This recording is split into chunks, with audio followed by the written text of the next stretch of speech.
Bonjour et bienvenue, ici Nat et Lorraine et vous écoutez le podcast Ayurveda, le premier podcast francophone dédié à la médecine traditionnelle indienne. Un vendredi sur deux, nous recevons des invités inspirants pour aborder des thématiques variées autour du bien-être et de la santé au naturel. Notre objectif est de rendre l'Ayurveda accessible à tous, alors si ce podcast vous plaît, n'oubliez pas de nous soutenir avec 5 étoiles sur Apple Podcast ou sur votre plateforme d'écoute préférée. Et si vous souhaitez approfondir les bases de l'Ayurveda ou l'alimentation ayurvédique, vous pouvez vous procurer les packs du sommet de l'Ayurveda sur notre site podcast-ayurveda.com. Tout de suite, place à l'épisode du jour.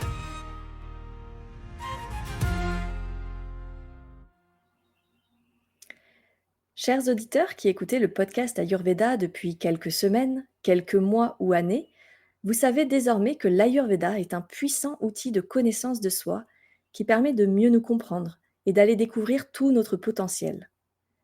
Et même si l'Ayurveda est une science très complète, d'autres outils peuvent aussi nous offrir cette connaissance de soi en nous permettant une lecture différente de nous-mêmes. C'est le cas de la numérologie consciente et constructive dont nous allons vous parler aujourd'hui. Bonne écoute! Bonjour Stéphanie, bienvenue sur le podcast. Bonjour! Bonjour Nathalie, bonjour Lorraine, ravie d'être là. On est ravis de te recevoir et puis en plus c'est toi qui nous as proposé cet épisode. Exactement. Merci beaucoup de nous avoir contactés pour nous parler de cet outil que tu pratiques et que tu proposes.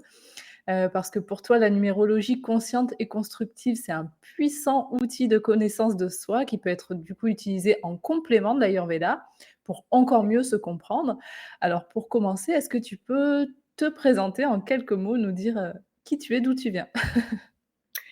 Ok, merci déjà de me donner la parole sur ce sujet que j'aime tant. Donc moi, je m'appelle Stéphanie, je suis bordelaise, j'ai 48 ans. Rapidement, mon parcours, juste dire que je suis passionnée par le développement personnel et la compréhension de l'humain depuis très jeune. Pour preuve, j'avais entre les mains le livre de Anthony Robbins, Pouvoir illimité, à l'âge de 15 ans, ou de Dale Carnegie, Comment se faire des amis. Et du coup, j'ai cheminé, donc depuis maintenant plus de 30 ans, en quête de cette connaissance de soi. J'ai travaillé 20 ans en entreprise et puis, suite à une reconversion, j'ai découvert la numérologie. Plus précisément, je pense que comme beaucoup de personnes, on connaît son chemin de vie ou on a une vague idée, mais je n'étais pas allée plus loin que ça. Je sais juste que j'ai toujours été passionnée par les nombres. J'ai une appétence particulière, je ne sais pas pour quelle raison, du 2, du 4, du 8, de ces nombres ou chiffres pairs qui me rassuraient, mais sans y mettre une quelconque explication. Et là, j'ai découvert plus précisément la numérologie lorsque j'ai fait ma formation pour devenir coach professionnel. Et comme il n'y a pas de hasard, le sujet de mon mémoire lors de cette formation, la numérologie est arrivée. Et là, d'un seul coup, 2 idées se sont mises en place et c'est devenu mon sujet de mémoire. Alors, dans une école de commerce proposée, la numérologie est interrogée en tant qu'outil d'accompagnement dans le cadre d'un coaching était un petit peu audacieux, mais en même temps, j'ai des nombres, dont un particulier qui parle de cette audace. Et c'est vrai que je suis assez audacieuse quand je crois en quelque chose. Et donc, c'était super d'avoir pu introduire cette notion et de constater que finalement, la numérologie n'était pas justement tout ce qu'on peut en penser parfois et on garde pleinement, et c'est important pour moi de dire qu'on garde pleinement son libre arbitre et qu'il n'y a pas de déterminisme et que c'est notre propre responsabilité qui va, en fonction des nombres que l'on a dans notre personnalité, c'est nous, à nous de choisir si on va dans cette dualité, dans la partie, si on va alimenter, nourrir notre nombre, ou au contraire, si on est dans sa partie négative ou pas reconnue, pas nourrie. Donc voilà comment est rentrée effectivement la numérologie dans ma vie. Et depuis, d'un intérêt, c'est devenu vraiment une passion. Et pour moi, c'est un outil vraiment bluffant, extrêmement pertinent, très très juste, et qui, comme je le disais, sans enlever sa part de responsabilité et ses choix de vie, va apporter des clés absolument fabuleuses pour cheminer sur son chemin de vie. Donc c'est un outil, peut-être, que les gens en ont entendu parler. C'est un outil qui existe depuis quand, en fait? Ça vient d'où exactement la numérologie? Alors la numérologie, en tout cas la symbolique des nombres remonte, il y a plus de 2 500 ans, et donc ce concept, enfin en tout cas pas ce concept, mais l'intérêt autour du nombre et de sa symbolique est né avec, Pythagore, qu'on connaît plus nous, par le théorème, le fameux théorème de Ouais, les Pythagore. maths, enfin, c'est un mauvais souvenir, je pense, pour beaucoup. Oui, c'est probable, mais effectivement voilà, au moins on Pour moi, c'est un très connaît, bon souvenir, j'adorais les maths à l'école. Ouais, ça dépend. Alors pour qui? Moi, Pythagore, franchement, ça faisait Python, enfin je l'aimais pas. ah!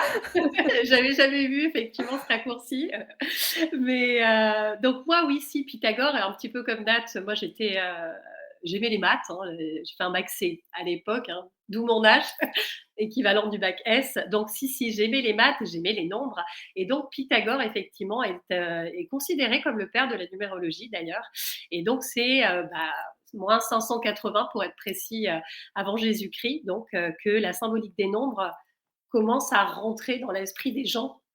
Pardon. Et donc ensuite, il va créer l'école pythagoricienne. Et donc dans cette école, il va vraiment avoir à cœur de définir la symbolique des nombres et que tout est nombre. C'était la devise en fait de son école. Et dans cette école, qui vont prendre la suite de Pythagore, il y aura Socrate, Platon. On va voir des philosophes ou des romanciers comme Descartes, Flaubert, Einstein même, qui va y dédier une partie de sa vie. Je passe les étapes, mais il faudra ensuite attendre le début du XXe siècle où là, on va vraiment avoir des Américaines qui vont mettre au cœur euh, de leur vie la symbolique des nombres et l'attrait pour la numérologie et notamment celle qui sera appelée la mère de la numérologie, Eldo Baliet. Euh, et de là, on va avoir ensuite progressivement la numérologie qui va arriver en Europe à travers un livre en 1938 de Robert Marcab, Votre nombre, et c'est surtout en 1974 que le pasteur Kevin Quinn Avery va sortir un livre qui ensuite sera traduit en français, The Numbers of Life, en 1974. Et là, vraiment, l'Europe va commencer à se pencher vers la numérologie et tout ce que la symbolique des nombres en fait peut apporter à chacun sur son Mmh. chemin de vie justement et sa mission. OK, et c'est avec toutes ces étapes-là qu'on voit qu'en fait, on peut vraiment utiliser les nombres, la numérologie dans notre vie quotidienne, en fait, s'en servir comme un élément de développement personnel. Alors du coup, ben, peut-être en quoi ça consiste la numérologie consciente et constructive que tu proposes aujourd'hui? Alors en fait, justement, c'est-à-dire que j'ai voulu amener ma touche personnelle parce que pour moi, j'avais la numérologie. Il existe différents types de numérologie. Moi, je me suis du coup, formée et certifiée à un certain type de numérologie, mais finalement, chaque numérologie va reprendre les essentiels. On en parlera plus tard dans l'épisode, mais le chemin de vie et d'autres nombres constitutifs en fait de qui l'on est. C'est notre carte d'identité personnelle. Et comme on sait, le nombre est vibration. Donc pour moi, c'était très intéressant et la rédaction de mon mémoire m'a permis d'aller visiter tout ce qui était autour de la numérologie, justement de sa genèse, jusqu'aux différentes numérologies. On peut trouver vraiment des numérologies créatives, la numérologie pythagoricienne, qui est celle qui est venue en Europe. Et pour moi, la numérologie, telle que je l'entends, qui part du postulat de base véritablement que pour commencer à cheminer, il est nécessaire de se connaître. Alors, de mieux se connaître selon l'état d'avancement de chacun, mais tant qu'on ne se connaît pas, et quand je dis se connaître, c'est vraiment profondément être honnête, cette sincérité entre soi et soi, et se connaître, ça veut dire aller identifier et ensuite accepter ses parts d'ombre, puisque comme je le disais tout à l'heure, le nombre est duel, c'est la dualité, donc qui a la vocation à s'exprimer, soit dans sa version positive, soit négative. Et tant qu'on n'a pas mis de la lumière et qu'on n'a pas identifié et accepté notre part d'ombre, qui est constitutive de qui l'on est, de notre propre personnalité, on ne peut pas la considérer et donc ensuite aller voir quoi faire avec cette part d'ombre. Je vais donner un exemple.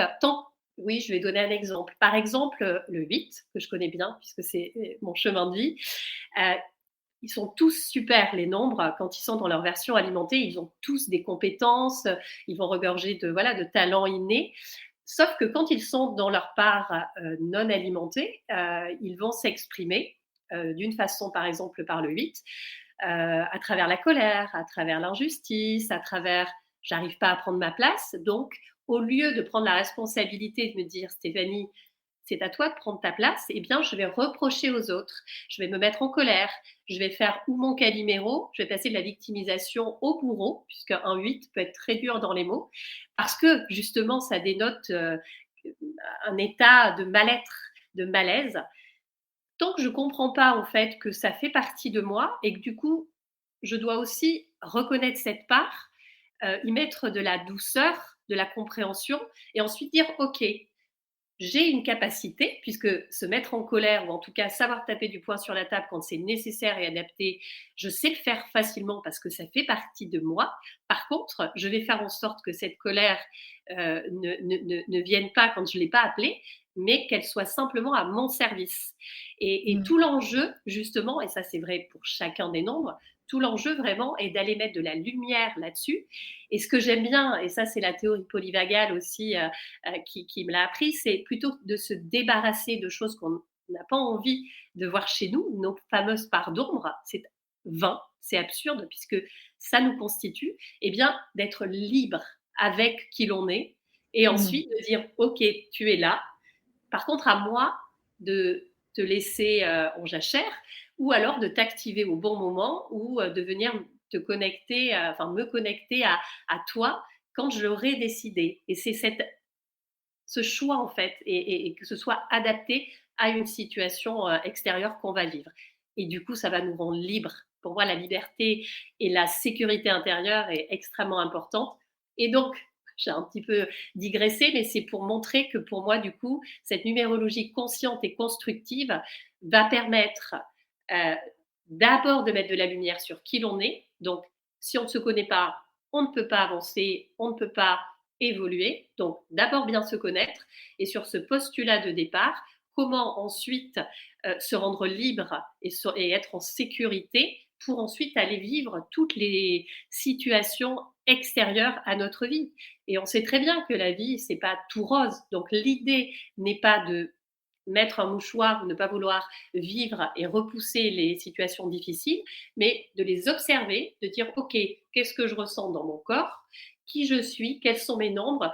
Je sais que là, ça peut s'activer. Eh bien, comme je me connais, si je suis fatiguée, si je suis malade, si j'ai eu une déception et que je sais que là, un débat va avoir lieu et que je suis fatiguée, mon bon 8 va me dire, Stéphanie, en toute conscience, là, tu n'es pas prête, donc va-t'en. Soit tu décides de partir, soit tu décides justement de pas intervenir parce que tu sais que potentiellement ton 8 va t'amener à t'activer, à potentiellement être agressif parce que tu n'as pas les ressources nécessaires.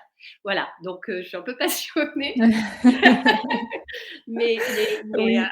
voilà, c'est-à-dire que sur une base de conscience de soi, on peut tout construire et en sécurité. Exactement, et ça me fait beaucoup penser à ce qu'on fait en Ayurveda, en fait, où vraiment et cette dualité dont tu parles, c'est-à-dire que, à travers les profils ayurvédiques, on apprend à connaître, ses forces et on apprend à connaître aussi ses limites, et c'est cette compréhension-là qui nous permet justement ensuite de mettre des choses en place qui vont, bah, nous permettre de valoriser nos forces et puis de limiter nos points, un petit peu compliqués, donc c'est vraiment, comme tu dis, un outil de connaissance de soi qui a l'air, très, très, très, riche. Mmh. Je confirme. Et là, tu parlais vraiment d'un point de vue, personnel, donc ça nous permet de bien se connaître, de bien comprendre, comment on fonctionne et justement, potentialiser sur ses forces et faiblesses d'ailleurs, les 2. Mais, tu nous avais également parlé que d'un point de vue, temporel, on peut également comprendre aussi dans quelle phase ou dans quelle période de notre vie, de l'année et cetera, on se retrouve également par rapport au nombre. Complètement. C'est-à-dire qu'en fait, il y a toute une partie qui, elle, ne changera jamais. Et justement, je peux en parler d'ailleurs maintenant, c'est-à-dire que là, il y a le plan personnel qui va parler de notre personnalité, des nombres qui gravitent, hein, constitutifs de notre personnalité. Et eux, ils sont figés. Et on Ça vient de va, notre date de naissance, c'est ça? C'est à voilà. partir de la date de naissance que tu Alors, pas que, calcules? D'accord. pas que, justement. C'est-à-dire qu'il y a la date de naissance et ensuite, on va appliquer, sans parler de mots barbares, mais par la réduction théosophique, on additionne et ensuite on fait une réduction théosophique jusqu'à obtenir un nombre entre 1 et 9 qui sont les nombres simples. Et ensuite, sauf les maîtres nombres, le 11, le 22 et le 33, parce qu'eux ont vraiment, on en parlera tout à l'heure, parce que rapidement, je donnerai les mots-clés, on va dire, de chacun des nombres pour que ce soit clair pour chacun. Mais voilà, les maîtres nombres 11, 22, 33 qui ont des particularités et qui sont vraiment aussi tournés vers le collectif. Donc, eux, on ne les réduit pas. La date de naissance, donc, où vont émerger différents nombres et ensuite tous nos prénoms et notre nom de naissance qui sont inscrits. En fait, c'est notre carte d'identité véritablement. C'est-à-dire que c'est notre date de naissance, tous nos prénoms et notre nom de naissance. Pour les femmes mariées, on prend le nom de naissance. Et ensuite, par le jeu, pour le coup, de la guématrie, c'est-à-dire que la guématrie va permettre d'associer à chaque lettre un nombre. Je dis nombre en numérologie, que ce soit même de 1 à 9, même si c'est un chiffre. Donc, par exemple, à la lettre A, je vais associer le nombre 1, à la lettre B, le nombre 2, etc., jusqu'à la lettre Z. Et ensuite, j'applique de la même façon la réduction théosophique. Et c'est comme ça, effectivement, qu'on obtient nos différents nombres avec, selon l'endroit où ils se trouvent. Certains sont plus stratégiques et fondamentaux que d'autres. Et donc, c'est super intéressant, effectivement, d'aller voir, par exemple, sur nos réalisations professionnelles, quel est notre nombre, sur notre chemin de vie, qui va parler, effectivement, de la destination générale de notre vie, et ensuite mettre ce chemin de vie en perspective avec l'ensemble des nombres du thème, parce que si par exemple j'ai du 1 en chemin de vie, le 1 c'est vraiment je suis autonome, je sais prendre des décisions facilement, je suis un leader. Si par contre, et j'aime travailler seule, mais si à côté j'ai un 2 ou un 11, ça va venir moduler, vous voyez, cette capacité d'être seule, peut-être que non. C'est-à-dire que oui, je sais, je suis autonome et j'aime faire des choses seule, mais pour être complètement nourrie, eh bien, dans ma vie, il faudra aussi que je fasse des associations ou des collabs, parce que ça fait partie, c'est-à-dire que j'ai ces deux facettes-là. Et on en reparlera tout à l'heure parce que c'est intéressant de voir comment justement gérer ces différentes facettes qui parfois peuvent paraître complètement opposées et on ne sait pas quoi en faire. Et du coup, il y en a une qu'on va taire au détriment ou au profit de l'autre, ce qui n'est pas la bonne solution puisqu'on est censé vivre totalement toutes nos facettes pour être parfaitement équilibrées. Pour répondre du coup à ta question, Lorraine, effectivement, donc il y a ce plan personnel et ensuite le plan de la temporalité qui va nous renseigner sur notre climat intérieur. C'est-à-dire que on va avoir une année universelle qui concerne tout le monde. Donc en 2023, on est tous en année universelle 7, on additionne. 2023, ça fait 7. Ensuite, on calcule, on a tous une année personnelle qui, elle, va donner un indicateur complémentaire à l'année universelle. Et ensuite, on a également dans nos périodes de vie, donc il y a un découpage de la vie qui se fait. Et selon les cycles dans lesquels on est, on va être accompagné par 2 vibrations. Et en fait, ces vibrations sont complémentaires. Elles ne nous constituent pas en tant que telles, puisque ce n'est pas notre personnalité qui, comme vous l'avez compris, est figée. Et on a toute notre vie à venir nourrir ces nombres-là qui nous correspondent. Et ensuite, chaque année, on va évoluer en fait. On va avoir une année perso qui va nous inviter, selon la vibration, à, par exemple, je donne un exemple, si on est en année personnelle 3, en fait, la vie va nous proposer de prendre du plaisir dans ce qu'on fait, de mettre de la joie, de se diversifier, puisque le 3, c'est vraiment cette capacité à se reconnecter à sa joie intérieure, à prendre du plaisir et à créer du lien et à communiquer. Donc quelqu'un qui, je ne sais pas, ou qui veut écrire un livre, ou qui veut aller faire des conférences, ou ça va être vraiment une année sur laquelle se dire, ok, j'ai attendu, dire je suis en année perso 3, le 7 c'est le sens, donc qu'est-ce qui fait sens pour moi? J'ai repoussé le fait d'écrire un livre, on m'invite à mettre du sens dans ma vie par le 7 et personnellement on me dit: «Va, créer, va communiquer», et ben, ça peut être le déclencheur qui va dire: «OK, bah, mon climat m'invite à». On n'est pas obligé de le suivre. Encore une fois, il y a le libre arbitre est toujours là. C'est comme et je crois que je vous avais donné cet exemple, j'ai envie, d'aller bronzer, on est en décembre. Bon, c'est pas très judicieux d'aller à la plage en mois de décembre, sauf s'il fait très beau. Ça sera plus facile et je risque d'atteindre mon but plus facilement si je suis au mois de juin ou juillet pour bronzer. Mais j'ai le droit, je ferai autre chose, j'irai me promener, mais je bronzerai pas. Donc en fait, l'idée, c'est d'être dans sa vibration. Ça veut dire que si je m'y aligne, tout va être beaucoup plus facile et fluide et rapide. Voilà, et je vais pas galérer. Alors que si je suis à contre-courant quelque part, bah, peut-être que je vais me dire: «Je comprends pas, ça marche pas». D'accord et donc ce que tu nous expliquais tout à l'heure, c'est que chaque, nombre va avoir une vibration différente et que donc ça nous renseigne sur, ce qui est en train de se passer sur l'énergie de la personne ou du moment du coup, c'est bien ça? Tout à fait. Donc voilà, je vais donner des mots clés. Bien sûr, il y a beaucoup d'autres choses à dire sur chacun des nombres, mais voilà, pour simplifier et rendre ça plus pragmatique, je vais donc commencer par le 1. Alors le 1, c'est un nombre yang qui représente voilà le côté masculin et qui parle d'autonomie, d'action, de passer à l'action facilement quand on est bien alimenté. Je vais vous donner les mots clés sur la version, sur la part la dualité. Donc là, on est sur la version bien nourrie, positive. Donc facilement, je vais prendre des décisions, je vais prendre des initiatives et je vais avoir même une appétence pour diriger. Si je suis pas bien alimentée avec mon 1, je vais pouvoir avoir tendance à être autoritaire, à vouloir imposer justement mon autorité plutôt que être leader et inspirer. Je vais peut-être être égocentrique et avoir du mal, ou à l'inverse, avoir du mal à être autonome. Voilà. Sur le nombre 2, lui, il est yin et il représente la mer. Donc là, il y a un côté basé sur l'ouverture, sur l'accompagnement. Justement, ça peut être des personnes qui ont du 2 ont des facilités à accompagner parce qu'on a cette écoute active, bienveillante, qui fait qu'on aime bien aussi le binôme, on aime bien travailler à deux, soit en face à face, soit côte à côte. Et c'est vraiment un nombre qui va être facilitateur, comme une maman qui prend son enfant par la main et qui va l'aider à grandir, à évoluer. Donc il y a toute cette écoute active et cette bienveillance. Attention, du coup, quand on n'est pas bien alimenté, il peut y avoir des doutes qui surgissent. On peut avoir du mal justement à dépasser ces doutes, ces incertitudes qui peuvent nous envahir. Et puis, on peut aussi ne pas reconnaître son ombre et rester sur soi et ne pas aller connecter à ce fameux binôme ou cette fameuse collaboration.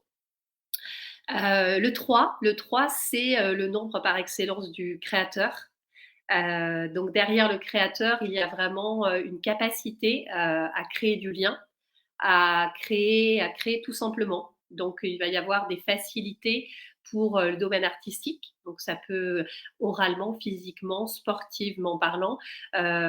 Oralement, donc ça peut être à travers des conférences, facilité pour écrire des livres, créer du lien. Donc c'est vraiment être en présence d'un groupe et arriver à créer ce lien entre les personnes, entre soi et les autres, et permettre aux personnes de créer ce lien. Et donc, ce qui est important, c'est qu'un 3, il aime rire, il aime s'amuser, il est authentique et il aime faire plein de choses. La diversité fait partie de sa vie, il est épanoui comme ça. Et là, je vais faire une petite parenthèse qui aura en commun le 5, c'est-à-dire que le 3 et le 5, comme il y a ce panel, cette variété de choses qu'il aime faire, qu'il sait faire et qui le nourrit, eh bien, souvent, on va dire arrête de t'éparpiller, fais une chose et on va vouloir le mettre dans une case. On va lui dire là, tu fais trop de choses, ça va parler de la peur de l'autre. Sauf que lui, il est en train de dire mais moi j'aime ça, je sais le faire et j'ai besoin de ça. Donc c'est super intéressant pour des parents qui auraient des enfants qui ont du 3 ou du 5 d'avoir cette écoute et de se dire ok là visiblement mon enfant il a besoin de ça, bah, je vais au lieu de le mettre de considérer qu'il a du 4 et de l'enfermer dans sa chambre et lui dire tu sortiras pas tant que tu n'auras pas terminé, d'aller dealer un petit peu avec lui et de lui dire ok, tu vas aller t'amuser dehors. Par contre, derrière, tu reviens, on va faire des maths. Et puis après, tu repars, tu vas faire ce que tu veux pendant un quart d'heure. Par contre, pareil, le deal, tu reviens, etc. C'est du gagnant-gagnant et en même temps, on responsabilise l'enfant.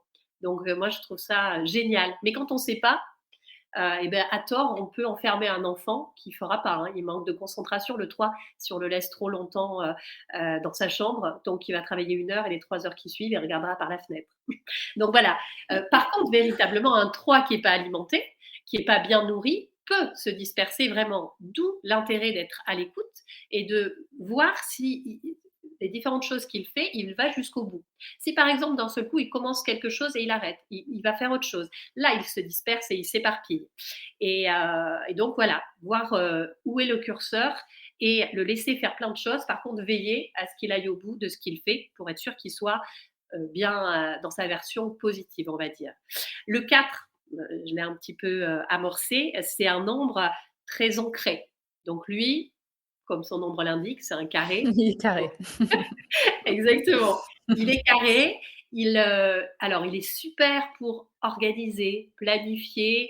Vraiment, il y a une forte structure chez le 4. Il va créer vraiment des bases solides sur quelque chose. Voilà, les fondations sont très importantes pour ensuite pouvoir construire quelque chose. D'abord, il s'assure qu'il y a des fondations solides. Pourquoi? Parce que le 4, il a besoin de sécurité. Donc, il a besoin de contrôler les choses. Donc, allez vérifier justement que le cadre n'est pas trop petit et que du coup, il va s'enfermer et peut-être enfermer les autres. Et là, je vais faire la parenthèse ici pour que ça ait du sens. Si par exemple, dans ces différents nombres, on a à la fois du 3 ou du 5 et du 4, on pourrait se dire, oh là là, la galère, c'est 2 nombres qui n'ont rien à voir. Eh bien, en fait, tout l'enjeu, quand on les reconnaît, moi j'aime bien dire que le 3, c'est l'enfant, donc c'est l'enfant intérieur qu'on a en nous. On aime jouer, on aime s'amuser, on aime être dans la spontanéité. Il fait peur, le 3 ou 4. Le 4 se dit, oh là là là là, il fait plein de choses, c'est pas possible, il faut que je le ramène. C'est pas grave, parce que le 4, il peut être pris comme parent intérieur. Le 4 ou le 22, hein, c'est un super 4, le 22. Et quand on comprend que c'est génial parce qu'en fait, en soi, on a à la fois notre père, notre parent intérieur et notre enfant intérieur. Et donc, de les faire communiquer entre eux. Et plutôt qu'ils soient opposés, qu'ils arrivent justement à se réconcilier. Et encore une fois, c'est toujours pareil, à pouvoir prendre l'un et l'autre et selon la situation qu'on est en train de vivre. Donc, dire aux 4, j'ai compris que tu as besoin de cadre, donc j'entends. Par contre, je vais te demander d'élargir ton cadre pour que toi, tu sois toujours rassuré, mais que moi, je puisse pouvoir faire tout ce que je veux dans ce cadre. Donc moi, en tant que 3 ou 5, je vais pouvoir m'éclater. Il y a une limite à ça, puisque le 4 est là et est garant de ça. Et donc, c'est super. C'est-à-dire qu'on peut potentialiser vraiment sur les 2 facettes qu'on peut avoir. Et ça arrive régulièrement, hein, qu'on ait du 4 et du 3 Ah ou du ouais. 5. Et l'idée, c'est de faire coopérer les différentes parts de nous. Tu sais, il y a beaucoup de gens qui disent: Moi, il y a trop de gens dans ma tête, on est plusieurs». Mais en fait, c'est ça, c'est les différentes parts de nous qui cohabitent et qu'il faut faire, coïncider, en fait, pour Complètement. ça pour, se sentir mieux. Ouais, c'est ça, c'est vraiment les réconcilier. Enfin, en tout cas, si jamais, sinon, qu'est-ce qu'on va faire? On va avoir que du 4 et on va taire la joie, l'amusement du 3 et on va le restreindre. Ou à l'inverse, s'il y a que le 3 qu'on écoute, le 4 il est en PLS. Il va se dire: «Mais je vais mourir, c'est pas possible là, je suis en permanence en insécurité» et donc il y a ce décalage et tout l'enjeu aussi à travers justement la reconnaissance de ces nombres, c'est d'avoir cet équilibre, de réussir à avoir cet équilibre et encore une fois, à notre service, qu'on ne subisse pas finalement nos nombres, mais qu'on les identifie, on les comprenne et que l'enjeu soit de les mettre à notre service, comme un petit peu le jukebox, c'est-à-dire qu'on va aller jouer tel ou tel nombre parce que là, je sais que j'ai cette ressource quand je suis dans ce nombre-là. Et en plus, moi, la responsabilisation de chacun, prendre ses responsabilités est tellement importante que plutôt que de dire c'est la faute de l'autre, dire ok, je reconnais que je suis comme ça, et bien là, je vais prendre ma responsabilité et agir dans cette situation que je suis en train de vivre ou que je vais vivre. Donc, Donc bon, voilà, moi je trouve que c'est fabuleux et c'est essentiel, de se connaître et c'est vrai que la numérologie, hein, comme d'autres, disciplines, mais celle-ci en particulier que j'affectionne, permet vraiment ça. Pour continuer du coup, on va parler du 5. Alors le 4, juste dire quand il n'est pas bien alimenté, il peut avoir énormément de peurs qui vont le limiter et le bloquer. Donc remettre de l'action et remettre de la construction dans sa vie si d'un seul coup on est bloqué, qu'on a des peurs, revenir petit à petit, poser une pierre et recommencer à ses fondations, à recréer ses fondations et là-dessus, il va être en sécurité, va pouvoir faire derrière tout ce qu'il a envie de faire sans avoir peur. Le 5, donc comme je disais, il a en commun quand même de cette polyvalence, avoir ce besoin de variété parce qu'il représente la liberté. Le 5, c'est vraiment la liberté, l'indépendance à tous les niveaux. Donc il aime bouger, il aime voyager, il aime innover. Donc ça, c'est vraiment des qualités. Il est audacieux. Donc ce sont des qualités, des compétences qu'il a. Attention, il sait s'adapter. Attention à la suradaptation. Parce que comme il sait très bien s'adapter au changement, il faut juste qu'il aille vérifier à un moment ou à un autre qu'il n'est pas en train de se suradapter ou alors et de devenir caméléon et donc de s'oublier et de ne jamais finalement faire ce qu'il a envie de faire lui. Mais comme c'est facile pour lui, il n'a pas l'impression de s'adapter. Il se dit c'est ok, ça me va. Sauf que ça me va, mais à un moment donné, ça lui ira plus. Donc être vigilant par rapport à ça. Et donc voilà, il n'aime pas la routine, il n'aime pas le métro boulot dodo. Il a besoin vraiment de cette diversification et d'aller un petit peu explorer et innover. Et, ça, il aime ça, le 5. Le 6, c'est vraiment le symbole de la famille. Quand on a du 6, il aime l'harmonie, il aime soigner, il aime prendre soin des autres. Petit bémol, attention, un 6, il va être tourné vers l'extérieur et prendre soin des gens qu'il aime et il peut s'oublier dans l'équation. Donc attention, moi je prends souvent, vous le savez, l'exemple de l'avion, mais effectivement, pour pouvoir aider les gens qu'on aime, on a besoin de mettre le masque d'abord sur soi pour ensuite pouvoir être disponible pour les autres. Et ça résume tellement, on ne peut pas apporter aux autres ce qu'on n'a pas. Donc, ce n'est absolument pas de l'égoïsme, c'est juste prendre soin de soi. Et ça, c'est essentiel. Sinon, le 6, du coup, comme il a besoin d'avoir de l'attention sur lui et d'être validé, il peut se mettre en colère, il peut générer des conflits pour dire attention, un 6 qui génère un conflit, c'est contre-intuitif pour lui, mais s'il le fait, c'est qu'il est en train de dire je suis là, j'existe. Donc voilà, toujours pareil, c'est-à-dire que c'est super intéressant, vous l'avez compris, de se connaître soi, mais quand on commence à connaître aussi les nombres des autres, ça nous permet aussi d'avoir vraiment ces indicateurs qui vont, qui vont être dans la compréhension de l'autre. Si on sait que par exemple notre enfant ou notre mari ou peu importe a du 8 et que là il est complètement en insécurité et qu'il est agressif ou il a des mots très durs, c'est avoir de la compassion pour cette personne et se dire oups, qu'est-ce qui ne va pas là en ce moment et lui poser éventuellement la question et pas le prendre pour soi. C'est le fameux accord Toltec que j'imagine vous connaissez bien, mais voilà, ça permet vraiment voilà, des compréhensions, mais aussi de la La communication. communication exactement de qualité. Je vais passer au 7. Alors le 7, c'est vraiment un nombre spirituel qui parle de sens, véritablement et de cérébralité. C'est-à-dire qu'en fait, vous voyez le petit vélo ou le petit hamster dans sa roue. Donc, quand on a du 7, on a besoin de se former, de transmettre, de tout comprendre, vraiment de se nourrir intellectuellement et surtout de mettre du sens dans tout ce qu'on fait.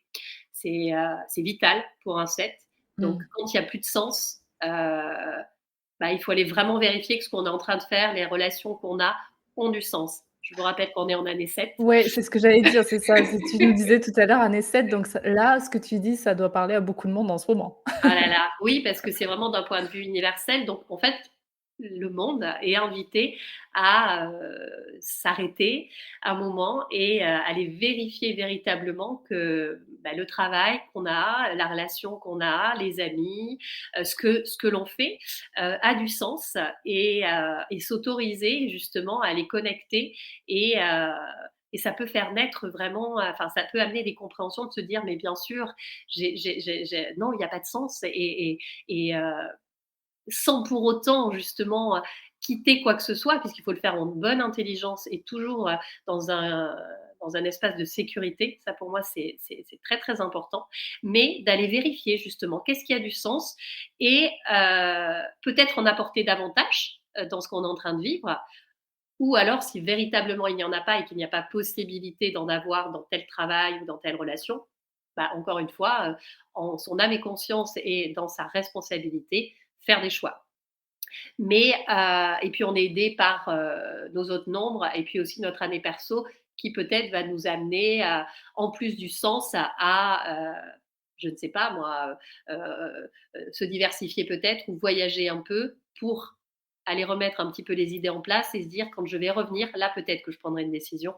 Et toujours d'aller voilà, d'aller vérifier et pas se baser encore une fois de façon aveugle en disant mon ombre me dit ça, donc je vais faire ça. Absolument pas. C'est en bonne intelligence voir ce que ça dit dans ma situation et ce que ça vibre dans mon corps. L'idée, voilà, ne pas rester au niveau du mental et d'avoir une information, mais d'aller la connecter avec son émotionnel et son corps qui dit tellement de choses. Je passe donc du coup au 8.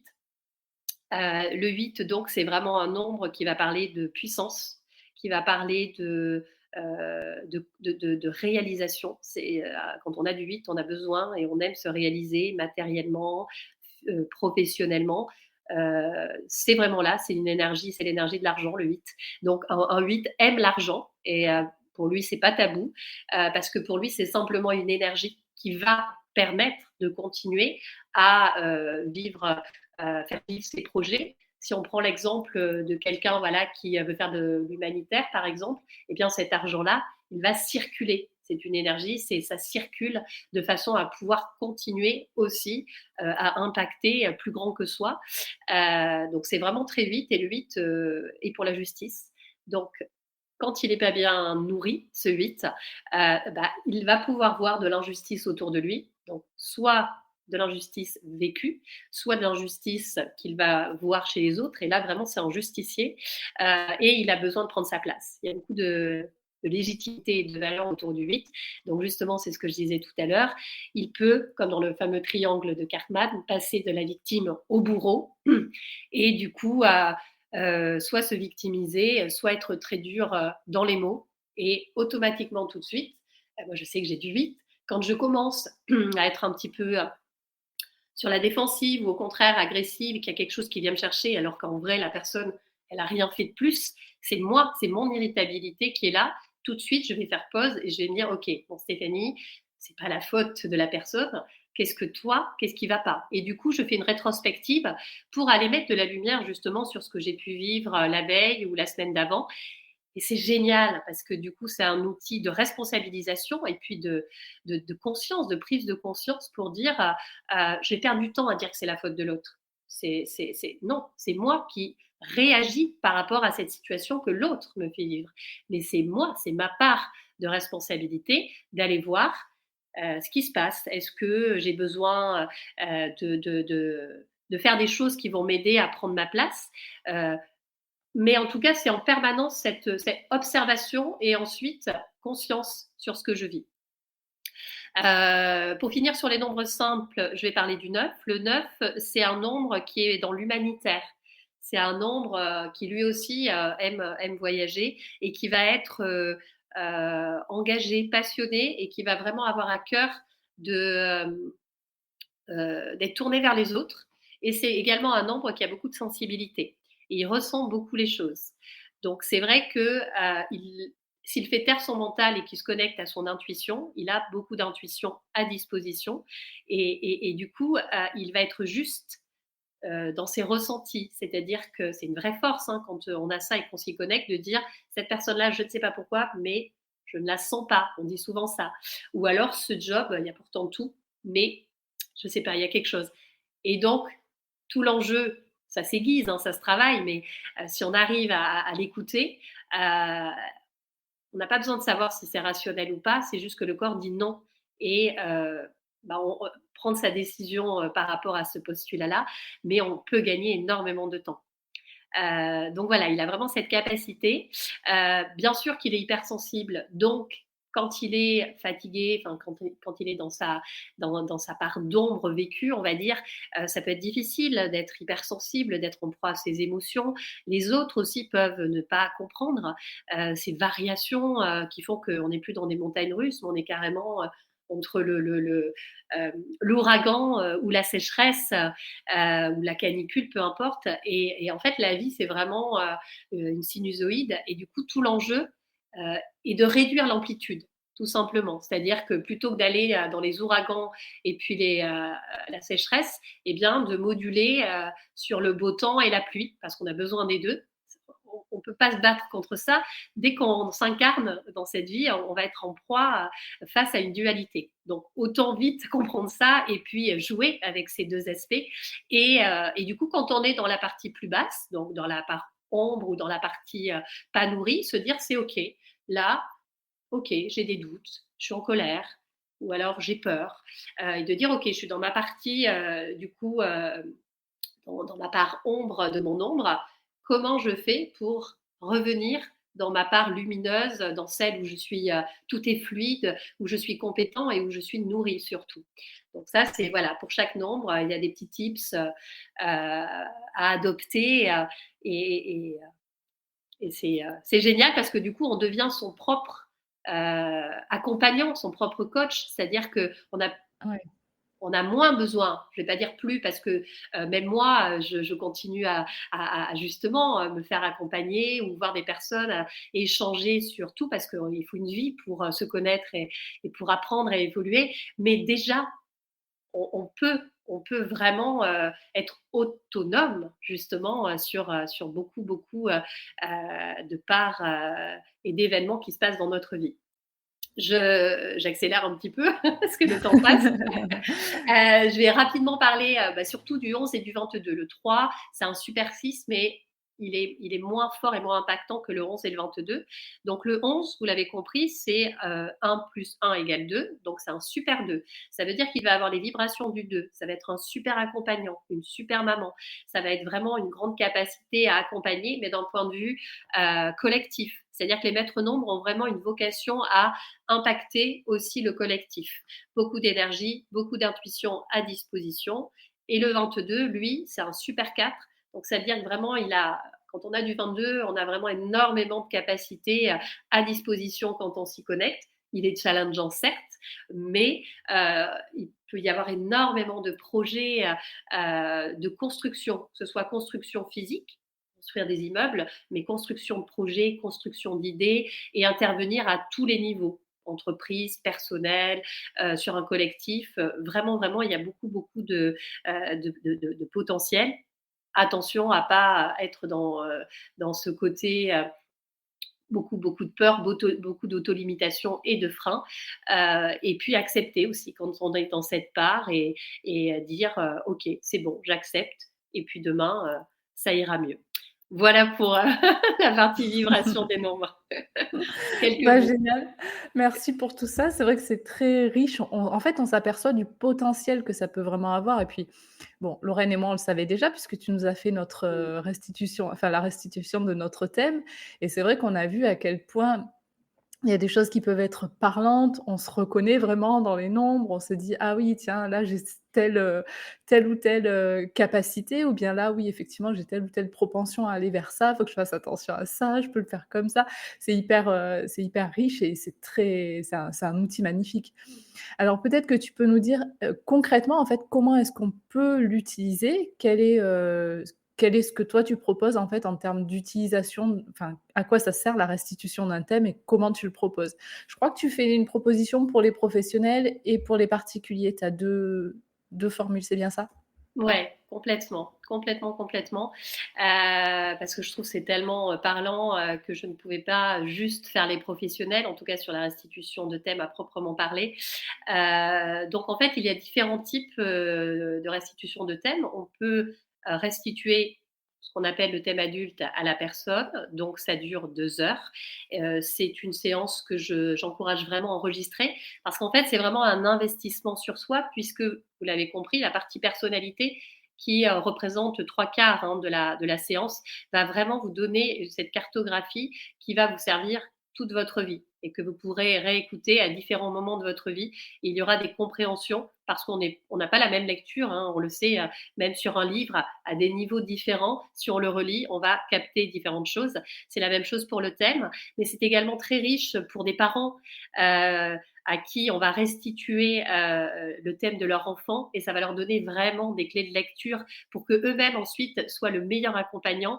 Et comme je le disais tout à l'heure, savoir que son enfant a du 3 ou du 4, c'est pas du tout la même chose. Et du coup, on va, encore une fois, aller vérifier auprès de l'enfant comment ça s'exprime, sans se dire, OK, on m'a dit ça, donc c'est ça, je vais le vérifier. Mais surtout, ça va permettre de ne pas le brider, parce qu'autrement, c'est un enfant qui, 20 ans à 40 ans, si on l'a empêché, par exemple, d'être artiste et qu'il a du 3, à 40 ans, c'est sûr qu'il aura perdu 20 ans, entre guillemets, enfin, il aura expérimenté autre chose, mais il va se reconnecter à ce besoin de créer.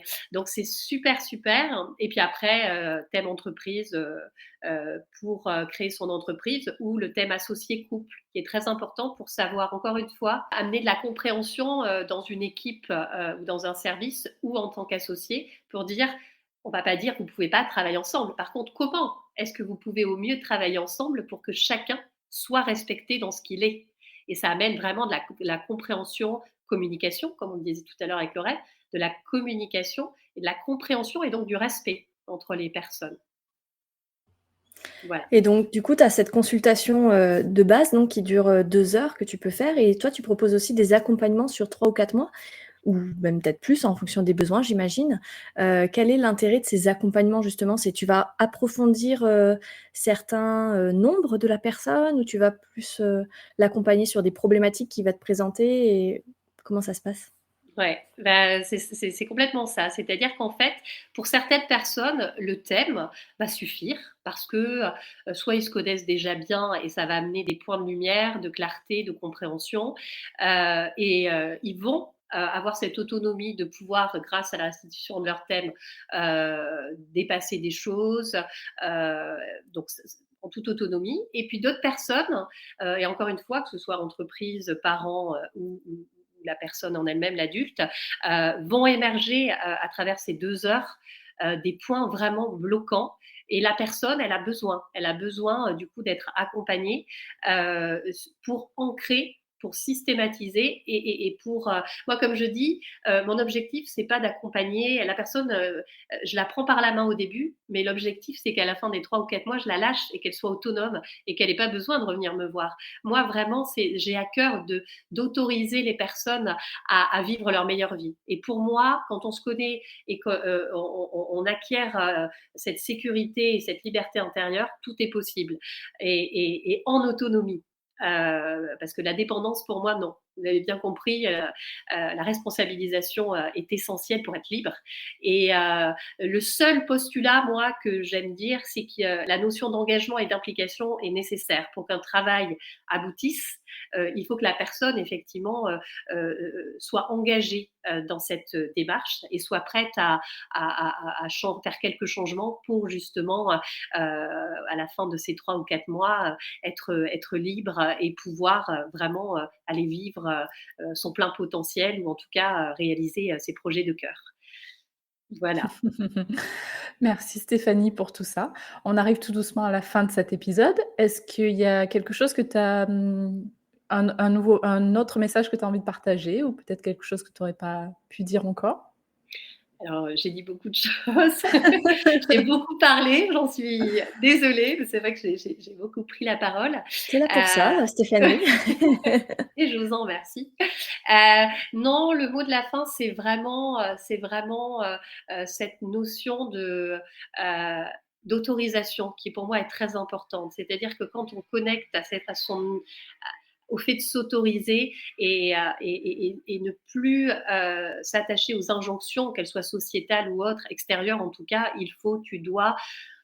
On est tous uniques, on a tous des envies, on a tous des rêves et de juste dire qu'en fait, on est responsable aussi de mettre dans la matière, d'ancrer dans la matière ses projets et ses rêves et que on a le droit tout simplement, et que personne n'a le droit de nous dire qu'on n'a pas le droit. En fait, la personne la plus importante de notre vie, c'est nous.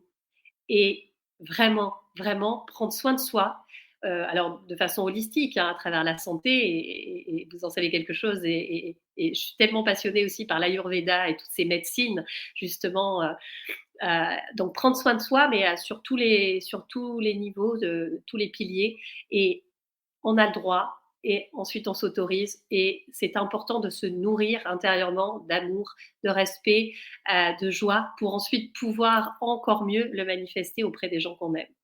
Voilà. Merci Stéphanie pour ce beau message de fin. On arrive à nos questions rituelles. Ah ah.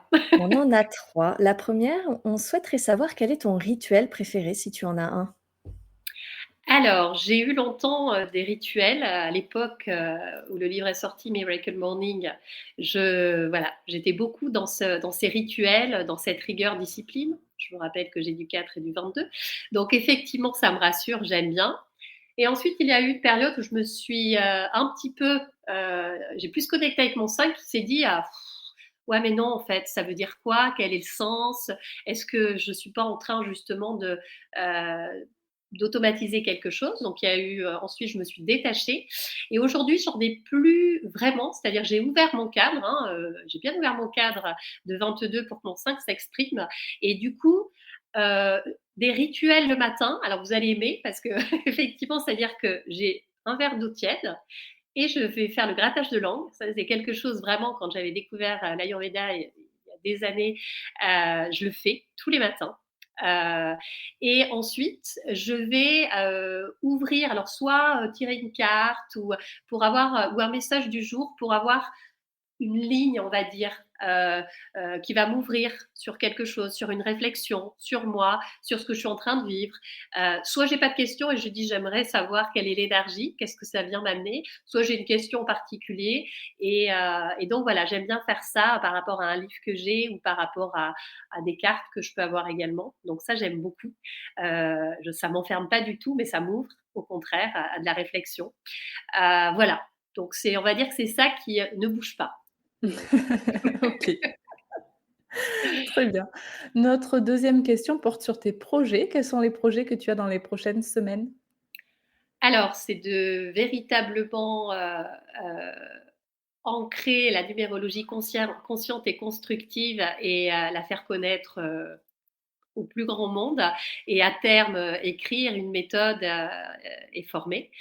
Donc voilà, écrire un livre et puis j'adorerais, mais là c'est au-delà d'un projet, c'est un rêve, mais que je vais ancrer, ce serait faire des conférences aussi et aller porter ce message finalement, qui est pour moi, tellement indispensable, de récupérer cette liberté intérieure et de s'autoriser à vivre. On est là pour expérimenter. J'aime bien dire, moi je me définis comme une exploratrice en fait, de la vie. Pour moi, la vie, quand on la prend comme ça, on se dit, c'est un terrain de jeu où on va aller expérimenter, explorer, expérimenter et j'adore et c'est un de mes mantras préférés, enfin de c'est on ne perd jamais, soit on gagne, soit on apprend. Et pour moi, l'enseignement est tellement important et pas voir l'échec, ça c'est très français, hein, aux États-Unis, on sait que l'échec est mis sur le CV, mais de se dire, OK, mais dans tous les cas, soit je gagne effectivement, soit j'ai appris quelque chose qui va me servir pour demain et pour évoluer. Donc, euh, euh, donc voilà. Et puis au-delà de ça, créer des immersions aussi, puisque j'aime bien le distanciel, mais j'aime bien aussi le contact humain et créer des retrouvailles dans des immersions ou retraites en présentiel. Wow, que de beaux projets! Notre dernière question s'appelle l'instant de gratitude. Qui aimerais-tu remercier ou de manière plus globale, qu'est-ce que tu aimerais remercier? Alors j'ai envie de dire la vie. La vie, l'univers, enfin, on mettra ce qu'on veut comme mot derrière, mais je suis vraiment, et chaque jour, je remercie vraiment, je suis pleine de gratitude et j'ai appris. Alors, j'ai une tendance naturelle à être optimiste et positive, mais vraiment, j'ai appris. Alors, je ne fais pas un journal de gratitude, mais par contre, euh, je suis tombée malade avant de partir dans le désert, c'est une autre histoire, mais et en fait, immédiatement, j'ai remercié parce que j'ai senti qu'il y avait un message derrière. Pourtant, c'était pas du tout évident à vivre, mais immédiatement, j'ai été pleine de gratitude et il s'est avéré qu'ensuite, j'ai pu partir dans le désert et être en forme et j'ai, recueilli le message que la vie m'envoyait. Donc oui, je remercie la vie. Très bien, merci Stéphanie pour, tout ce que tu as partagé avec nous aujourd'hui. Merci de transmettre, ce bel outil qui te tient à cœur, qui est la numérologie et puis, on va bien sûr mettre, dans les notes de l'épisode, tous les endroits pour pouvoir te retrouver. Pour les personnes qui sont intéressées à avoir, une restitution de thème ou un coaching avec toi, on mettra tout ça, dans les notes de l'épisode. Merci beaucoup. Merci de m'avoir reçue et merci aussi pour tout ce que vous véhiculez et c'est tellement important et vous, voilà, enfin, vous incarnez, bah, on a ça en commun, en tout cas, le bien-être, holistique et à travers l'Ayurveda, que j'affectionne particulièrement, vraiment, vraiment, qui permet, voilà, de vraiment mieux se connaître et il y a beaucoup de points communs. Donc, vous faites vraiment quelque chose de génial et puis vous êtes de très belles personnes. Merci beaucoup Stéphanie. Merci Stéphanie, à bientôt. À À très bientôt. bientôt. Belle journée. Belle journée. Merci d'avoir écouté cet épisode et s'il vous a plu, venez nous le dire avec une note 5 étoiles et un commentaire sur votre plateforme d'écoute ou sur nos comptes Instagram et Facebook, Podcast Ayurveda. Et pour aller plus loin, nous vous invitons à découvrir les packs du Sommet de l'Ayurveda qui contiennent des dizaines de contenus vidéo, audio et PDF qui sont disponibles sur notre site internet podcast-ayurveda.com. Rendez-vous dans 15 jours pour un nouvel épisode.